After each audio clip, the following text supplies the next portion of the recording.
Big Brother, mainstream media, government cover-ups. You want answers? Well, so does he.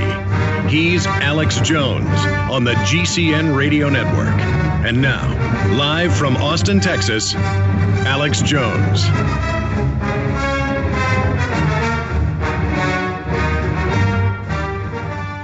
Ron Paul, who's up there on the Hill today, a very busy man. And everything he talked about for 30 years is unfortunately unfolding, so his credibility is at the gold standard right now as the mainstream is forced to check into the facts he's been laying out. I wanted to talk to him about the deepening depressionary system we're going into, what the private Federal Reserve is up to, and his bill to abolish it, how we can support that. Congressman, thank you for coming on. You're welcome. Good to be with you. Every few weeks they come before the Banking Committee, and you bring up the fact that what they're doing is destroying us. What do we need to do to bring the private Federal Reserve under control? Well, it has to be an uprising by the people. There has to be enough people who will demand that their congressmen respond, and that is building. A year ago or two, nobody in Washington even thought about the Federal Reserve. Today, there's a lot more thinking going on and a lot more support for our position, so it is growing. And yet, we're not on the verge of changing it. I have the bill to get rid of the Federal Reserve. That's the major step and the ultimate step, and they'll probably self-destruct before we actually pass legislation. But the bill that is more important in the short run is the auditing bill, the 1207 bill, because that means they have to start answering our questions. Today they're protected. They're in total secrecy, and they're protected by the law. If 1207 is passed, we have an audit, and they have to answer the questions. And I figure if we ever get that far and get the exposure and get the transparency that we need, then people will wake up and realize, why do we have them at all?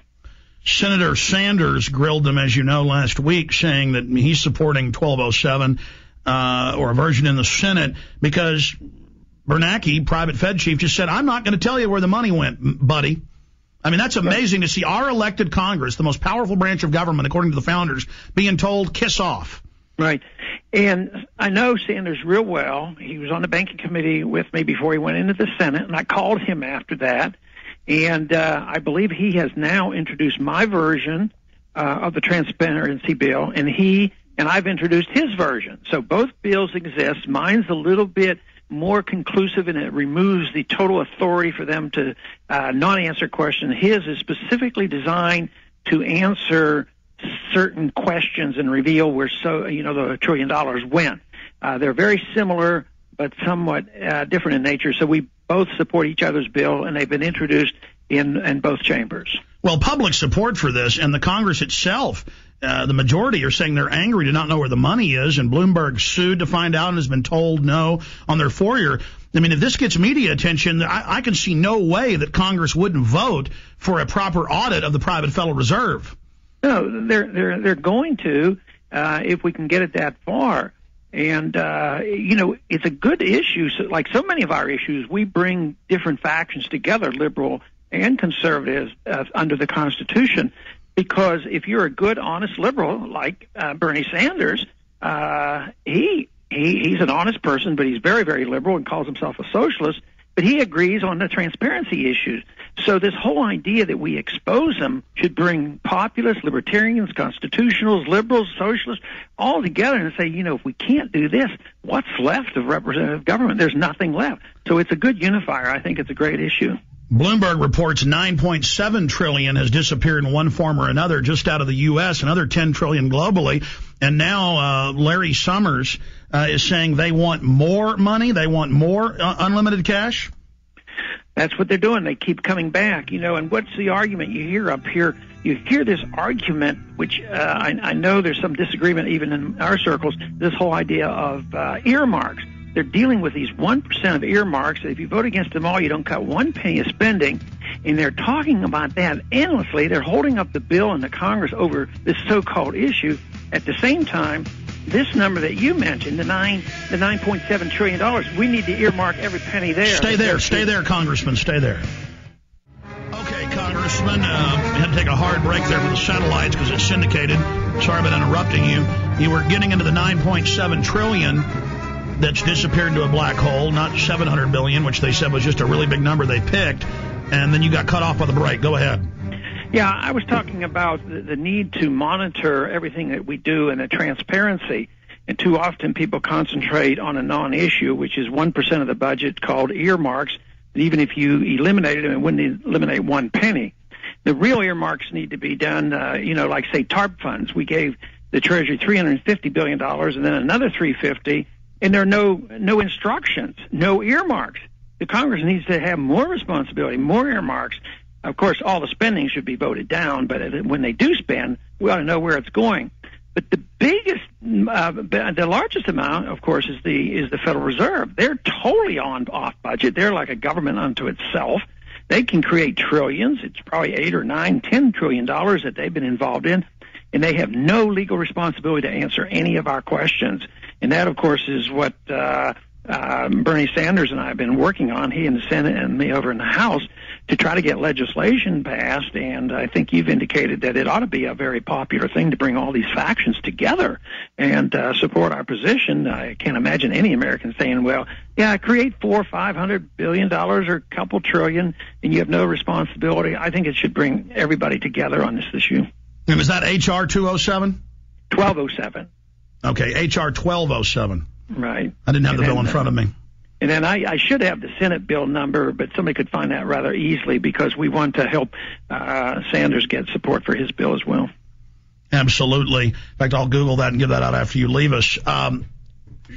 Continuing with the economy, this is clearly entering depression level. The banks are doing what you said they would do. They're hoarding the money, buying up other good banks.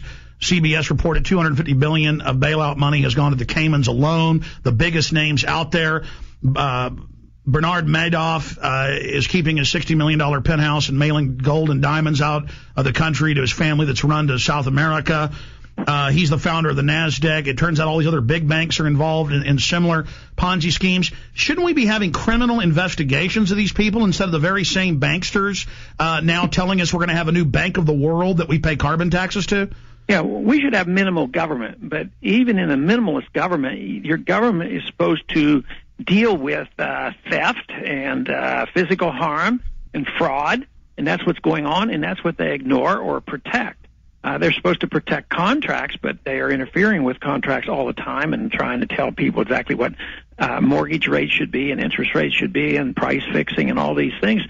But no, I think it's horrible what they're doing, and they're not addressing the subjects that they should. And they should be prosecuting these people. These people should be in prison. But, if you go back to Enron, when that company went bankrupt, it was a major event. And they claimed up here in Washington that the reason was that we needed even more regulation, we needed more SEC agents, and we needed more IRS agents. At the same time, he was convicted of fraud under Texas fraud laws. And he went to prison, and that thing was cleaned up, and the market wiped out the value of the company because it had no value. But what was our response in Congress was to pass Sarbanes-Oxley, more regulations, which have actually contributed to some of the weakness in the economy. You just can't regulate away the mistakes that are made when governments are too much involved with community reinvestment acts and easy money that the Federal Reserve creates. Regulations cannot solve that problem. But your point, the purpose of the federal government should be, under these circumstances, to prosecute fraud. We'll take the Securities and Exchange Commission testifying before Congress, almost a month ago. They declared presidential prerogative and executive authority, I guess under national security, to not talk about why for 9 years they were given private investigations detailing Bernie Madoff's crimes. And they kept saying to the Congress people, well, he hasn't been convicted. He hasn't pled guilty. And they said it's not alleged. He's admitted to this. Yeah. And, as bad as the executive branch is, so much of that responsibility falls on the Congress, too. I mean, we're so negligent to just allow the executive branch to run roughshod over us.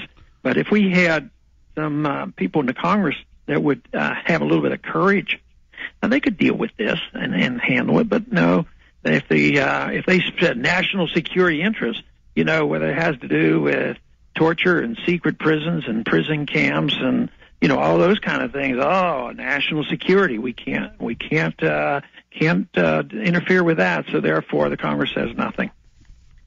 Specifically, sir, speaking of national security, Obama has said, Reuters headline, Obama backs Bush on no rights for detainees under Bill of Rights, Constitution, or Geneva Convention.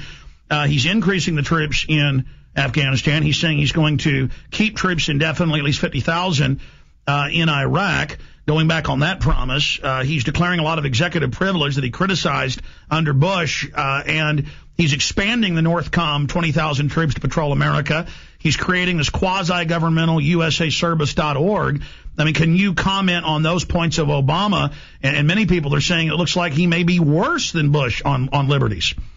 Yeah, and I don't hesitate to make that point, especially if I happen to get on a liberal station that might be sympathetic with some of my views, but they still like Obama.